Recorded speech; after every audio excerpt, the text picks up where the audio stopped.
Alright, this video is chapter 18 about air pressure and wind. Air pressure is the pressure exerted by weight of air above, so it has to do with gravitational force pushing down on you. At sea level, it is about 14.7 pounds per square inch.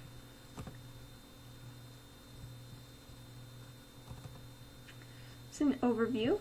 Air pressure is in all directions, so it balances itself out. That's why you can't really feel it. For example, think of an aquarium on top of a desk. The pressure is focused on the top. With air pressure, you can think of a desk inside an aquarium instead, where the water is on all sides and is equaled out.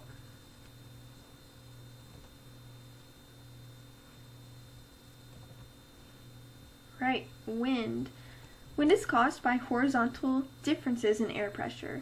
So it flows from areas of high pressure to low pressure. As an example, whenever you open a sealed container, you can tell that air is escaping outwards from high pressure to low pressure outside of the container. Solar radiation is where most of this energy comes from that causes our wind, and wind is just nature trying to balance things out. Wind is created by three main forces that we're about to go through. First one is pressure gradient force.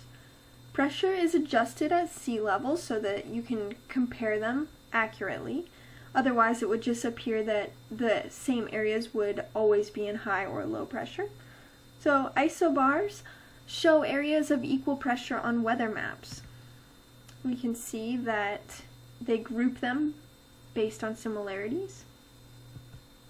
And remember that wind always flows from high pressure to low pressure. So we also have the Coriolis effect. That is when wind is being affected by the Earth's rotation. So instead of going perpendicular, it's going to be a little bit to the right or a little bit to the left, depending on which hemisphere you're in. You can look at weather maps. So on this map you can see the isobars that are grouping areas of similar pressure. And if I add in the wind symbols, we can see that the Coriolis effect has diverted the wind a little bit to the right. The third thing that affects wind is friction on the Earth's surface. So usually it goes parallel, but near the surface the friction will complicate the airflow.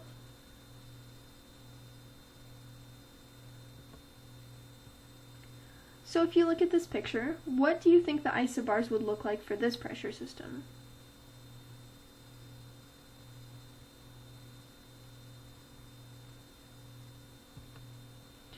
So there's a low pressure system in the middle, so isobars will be closely packed and increasingly spaced out as you go further away.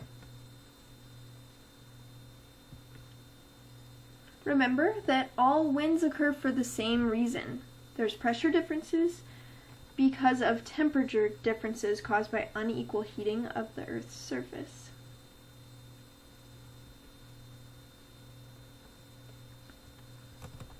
Right, so we want to know how to measure that air pressure and wind. First of all, we have mercury barometers. They contain liquid mercury and air pressure pushes it up. We measure that in inches of mercury. But that's not very realistic to carry around in your pocket, so we also have aneroid barometers. They're portable, they don't need liquid mercury. Another thing that you need to keep in mind is if you're predicting the weather, we need to focus on the change in pressure rather than what the pressure currently is.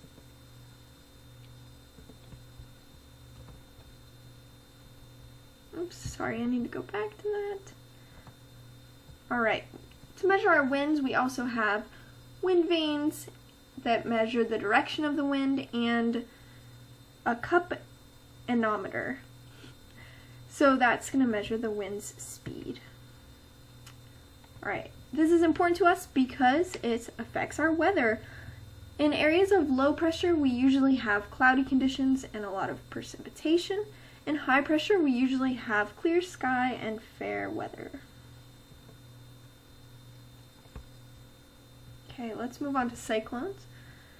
We have cyclones and anticyclones. So, cyclones have center of low pressure and they blow inward and clockwise. So that's probably what you think about when you hear the word cyclone. On the other end, you have anticyclones, which are areas of high pressure that blow outwards and counterclockwise. But remember again that all wind happens for the same reason, and that's pressure differences caused by temperature differences. Alright, so we also have local winds, and this relates to us Florida citizens. So we have cooler air that is over the water, and it moves towards the warmer air on top of the land. So this happens throughout the afternoon, and at night it actually reverses because the land cools quicker than the water.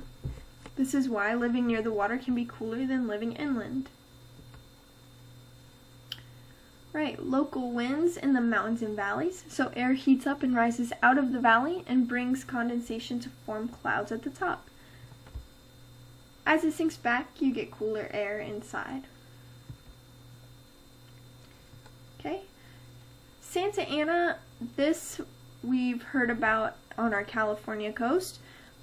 Areas of high pressure are moving outwards, and this is a problem because wildfires are often fanned by this and start to spread quickly.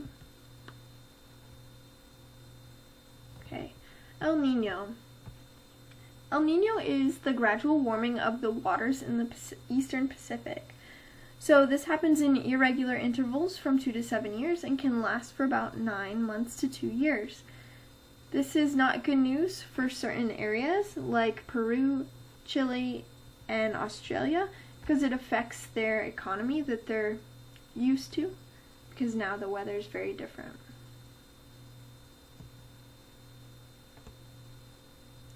Right, let's get a summary going on here.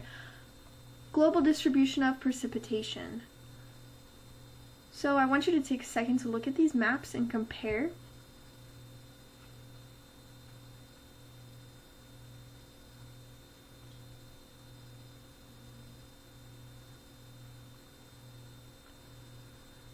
So from this I can see certain things that I could point out. We can see that areas of low pressure on the surfaces, or on the land, seem to have more rain. The areas of higher pressure seem to be where the less precipitation happens.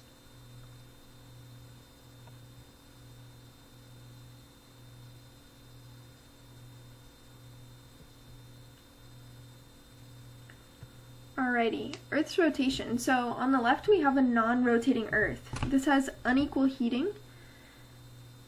On the right we have our actual Earth. So here you see that it's divided into cells. I'm not going to go too far into this because it's not in our standard, but air circulates based on the different divisions of the Earth, and that affects our weather as well. So a little bit based on those cells. This example's in Africa. You can see that when air is moving upward, there's more precipitation. So that's towards the center of the map where the red dots are. Then it moves down in the cells and provides drier climate. So that's the blue X's. The cycle will complete, and you can also see the red arrows that adjust for the Coriolis effect. Right, so finally, let's see if you learned anything today. I want you to pause the video and discuss what you learned. So refer to the map, and here's a bunch of ideas for you to look at.